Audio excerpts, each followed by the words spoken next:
আসসালামু আলাইকুম। হজ যাত্রীদের জন্য খুবই ছোট্ট বাট খুবই গুরুত্বপূর্ণ একটা টিপস।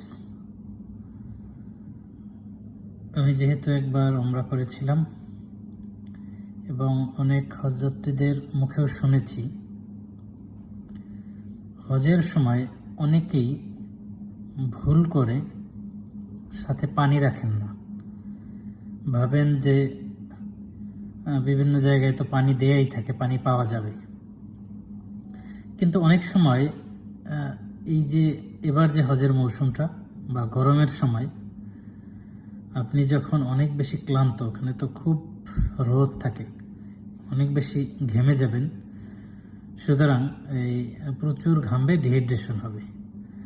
তো অনেক সময় দেখা যায় এত বেশি ভিড় থাকে, যারা আইন শৃঙ্খলা রক্ষার দায়িত্বে থাকেন তারা এই পানির কাছে যেতে দেয় না, কারণ এখানে গেলে অনেক সময় পানি নেয়ার যে একটা প্রতিযোগিতা, এক্ষেত্রে পায়ে পিষ্ট হয়ে বা একটা ঝামেলা হতে পারে, যার কারণে তারা এই জায়গাটা অনেক সময় ঢুকতে দেয় না, পানির জায়গাটা প্রবেশ করতে দেয় না। সেক্ষেত্রে দীর্ঘক্ষণ হাঁটার পরে তারপর পানি পেয়ে থাকবেন। সুতরাং এই জিনিসটা হজযাত্রীদের জন্য খুবই কষ্টদায়ক হয়ে থাকে।